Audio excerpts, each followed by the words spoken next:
Bible ലോകചരിത്രത്തിലും സംസ്കാരങ്ങളിലും ഏറ്റവും വലിയ സ്വാധീനം ചെലുത്തിയ ഗ്രന്ഥങ്ങളിലൊന്നാണ്. ഇതിൽ പറയുന്ന സംഭവങ്ങളും ദേശങ്ങളും പലപ്പോഴും ഇന്നത്തെ ലോകഭൂപടത്തിൽ കാണുന്ന രാജ്യങ്ങളുമായി ബന്ധപ്പെട്ടു കിടക്കുന്നു. പുരാതന കാലത്ത് ഇന്നത്തെ മധ്യപൂർവേഷ്യൻ ഭൂപ്രദേശങ്ങൾ ബൈബിളിൽ പരാമർശിച്ചിട്ടുള്ള നിരവധി രാജ്യങ്ങളാലും സംസ്കാരങ്ങളാലും സമ്പന്നമായിരുന്നു. ഇസ്രായേൽ ജനതയുടെ ചരിത്രം മുതൽ യേശുവിന്റെ ജീവിതം വരെ ബൈബിൾ കഥകളിലെ പ്രധാന സംഭവങ്ങൾ ഈ പ്രദേശങ്ങളുമായി ബന്ധപ്പെട്ടതാണ്.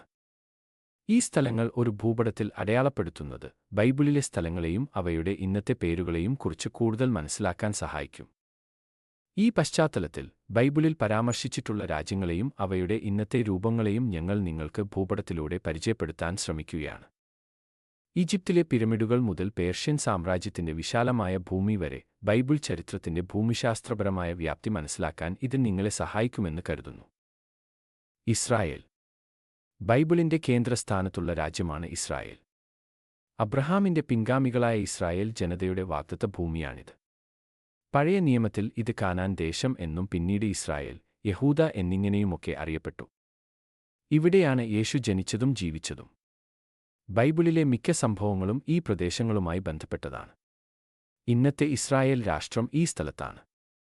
ഈജിപ്ത് പഴയ നിയമത്തിൽ പലയിടത്തും ഈജിപ്തിനെക്കുറിച്ച് പറയുന്നുണ്ട്. യോസേഫിനെ അടിമയായി കൊണ്ടുപോയതും മോശയുടെ നേതൃത്വത്തിൽ ഇസ്രായേൽ ജനതയെ അടിമത്തത്തിൽ നിന്ന് രക്ഷിച്ചതും ഈജിപ്തിൽ നിന്നാണ്. ഈജിപ്തിലെ ഫറവോമാരും അവരുടെ ശക്തിയും ബൈബിളിൽ പലയിടത്തും പരാമർശിക്കുന്നു. ഇന്നത്തെ ഈജിപ്ത് എന്ന പേരിൽ തന്നെ ഈ രാജ്യം നിലവിലുണ്ട്. ഇറാഖ് പഴയ നിയമത്തിലെ ബാബിലോൺ, അസീരിയ എന്നീ രാജ്യങ്ങൾ ഇന്നത്തെ ഇറാഖിന്റെ ഭാഗമാണ്. ഈ രാജ്യങ്ങൾ ഇസ്രായേൽ ജനതയെ തടവുകാരാക്കുകയും അവരുടെ ക്ഷേത്രം നശിപ്പിക്കുകയും ചെയ്തു. ദാനിയേൽ പ്രവാചകൻ ബാബിലോണിൽ തടവിൽ കഴിഞ്ഞിരുന്നു. ജോർദാൻ ബൈബിളിലെ എദോം, മോവാബ്, അമ്മോൻ തുടങ്ങിയ രാജ്യങ്ങൾ ഇന്നത്തെ ജോർദാന്റെ ഭാഗമാണ്. ഇസ്രായേൽക്കാർക്ക് അവരുടെ യാത്രകളിൽ ഈ രാജ്യങ്ങളുമായി പലപ്പോഴും ഏറ്റുമുട്ടേണ്ടി വന്നു. സിറിയ ബൈബിളിലെ അരാം എന്ന രാജ്യം ഇന്നത്തെ സിറിയയാണ്. അരാം, ദമാസ്കസ് തുടങ്ങിയ രാജ്യങ്ങൾ ഇസ്രായേലുമായി പലപ്പോഴും യുദ്ധത്തിലേർപ്പെട്ടിരുന്നു. ശലോമോൻ രാജാവിന്റെ ഭരണകാലത്ത് ഈ രാജ്യങ്ങൾ അദ്ദേഹത്തിന്റെ കീഴിലായിരുന്നു. ലെബനൻ പഴയ നിയമത്തിൽ സോർ, സിദോൻ എന്നീ സ്ഥലങ്ങൾ ലെബനിലാണ്. ശലോമോൻ രാജാവിന്റെ ക്ഷേത്രം പണിയുന്നതിന് ലെബനനിൽ നിന്ന് ദേവദാരു മരങ്ങൾ കൊണ്ടുവന്നതായി ബൈബിളിൽ രേഖപ്പെടുത്തിയിട്ടുണ്ട്. സൗദി അറേബ്യ മിദ്യാൻ, മോശെ താമസിച്ച ദേശം, ജത്രോ പുരോഹിതന്റെ നാട്. ഷേബ രാജ്ഞി ശലോമോൻ രാജാവിനെ സന്ദർശിച്ചത് ഇന്നത്തെ യമൻ, സൗദി അറേബ്യ ഭാഗത്തുനിന്നാണ്. തുർക്കി ബൈബിളിലെ പല പുരാതന രാജ്യങ്ങളായ ഹിത്യർ, ലുദിയ, ഫ്രിഗിയ തുടങ്ങിയവ ഇന്നത്തെ തുർക്കിയുടെ ഭാഗങ്ങളാണ്. അപ്പോസ്തലനായ പൗലോസ് തന്റെ യാത്രകൾക്ക് ഈ സ്ഥലങ്ങളിലൂടെ കടന്നുപോയിട്ടുണ്ട്. ഇറാൻ പഴയ നിയമത്തിൽ പേർഷ്യൻ രാജാവായ കോരേഷ് ഇസ്രായേല്യരെ ബാബിലോണിൽ നിന്ന് വിമോചിപ്പിക്കുകയും ക്ഷേത്രം പുനർനിർമ്മിക്കാൻ സഹായിക്കുകയും ചെയ്തു.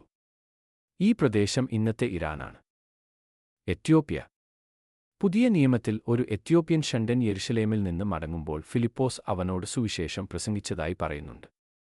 പഴയ നിയമത്തിൽ ഷേബ രാജ്ഞിയെ എത്യോപ്യക്കാരിയായി കരുതുന്നു.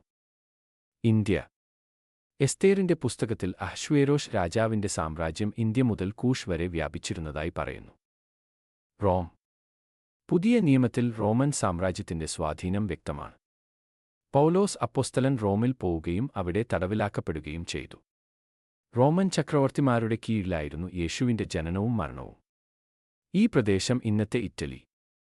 ലിബിയ ബൈബിളിൽ നോഹയുടെ പുത്രനായ ഹാമിന്റെ സന്തതി ജീവിച്ചിരുന്ന നാട്. ബൈബിളിൽ വേറെയും നിരവധി നഗരങ്ങളും പ്രദേശങ്ങളും പരാമർശിക്കപ്പെട്ടിട്ടുണ്ട്. കനാൻ ദേശം ബൈബിൾ വിവരങ്ങൾ ഇസ്രായേല്യർ യോശുവയുടെ നേതൃത്വത്തിൽ പ്രവേശിച്ച വാഗ്ദത്തദേശം. ഇന്നത്തെ സ്ഥലം ഇസ്രായേൽ, പലസ്തീൻ, ലെബനൻ, സിറിയയുടെ ഭാഗങ്ങൾ. ഫിലിസ്തീർ ദേശം ശിംഷോൻ, ശൗൽ, ദാവീദ് എന്നിവർക്ക് വിരോധികളായ ജനങ്ങൾ. ഇന്നത്തെ സ്ഥലം ഗാസ പ്രദേശം, പലസ്തീൻ. യോപ്പ ബൈബിൾ വിവരങ്ങൾ യോനാ കപ്പലിൽ കയറിപ്പോയ തുറമുഖം. ഇന്നത്തെ സ്ഥലം തെൽ അവീവിന് സമീപമുള്ള യാഫോ, ഇസ്രായേൽ. തർഷീഷ് ബൈബിൾ വിവരങ്ങൾ യോന ഓടിപ്പോകാൻ ശ്രമിച്ച ദേശം. വ്യാപാര കേന്ദ്രം. ഇന്നത്തെ സ്ഥലം ചിലർ സ്പെയിൻ ഭാഗം എന്ന് കരുതുന്നു.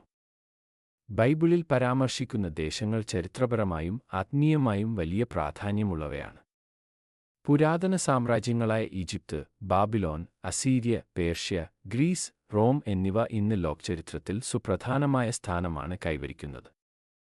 അതുപോലെ കനാൻ, എദോം, മോവാബ്, അമ്മോൻ തുടങ്ങിയ ദേശങ്ങൾ ഇസ്രായേൽ ജനത്തിന്റെ യാത്രകളിലും മതപരമായ സംഭവങ്ങളിലും പ്രധാനമായി പ്രത്യക്ഷപ്പെടുന്നു. ഇന്നത്തെ ലോകഭൂപടത്തിൽ നോക്കുമ്പോൾ ഈ ദേശങ്ങൾ Israel, Palestine, Egypt, Iraq, Iran, Syria, Jordan, Lebanon, Saudi Arabia, Ethiopia, Sudan, Libya, Greece, Italy, Spain തുടങ്ങിയ രാജ്യങ്ങളിലാണ് സ്ഥിതി ചെയ്യുന്നത്. ഇവയെ പഠിക്കുന്നത് ബൈബിളിലെ സംഭവങ്ങളെ ചരിത്രത്തിന്റെ വെളിച്ചത്തിൽ മനസ്സിലാക്കാനും പുരാതന കാലം മുതൽ ഇന്നുവരെ ലോകത്തെ രൂപപ്പെടുത്തിയ ദൈവിക പദ്ധതികളെ തിരിച്ചറിയാനും സഹായിക്കുന്നു.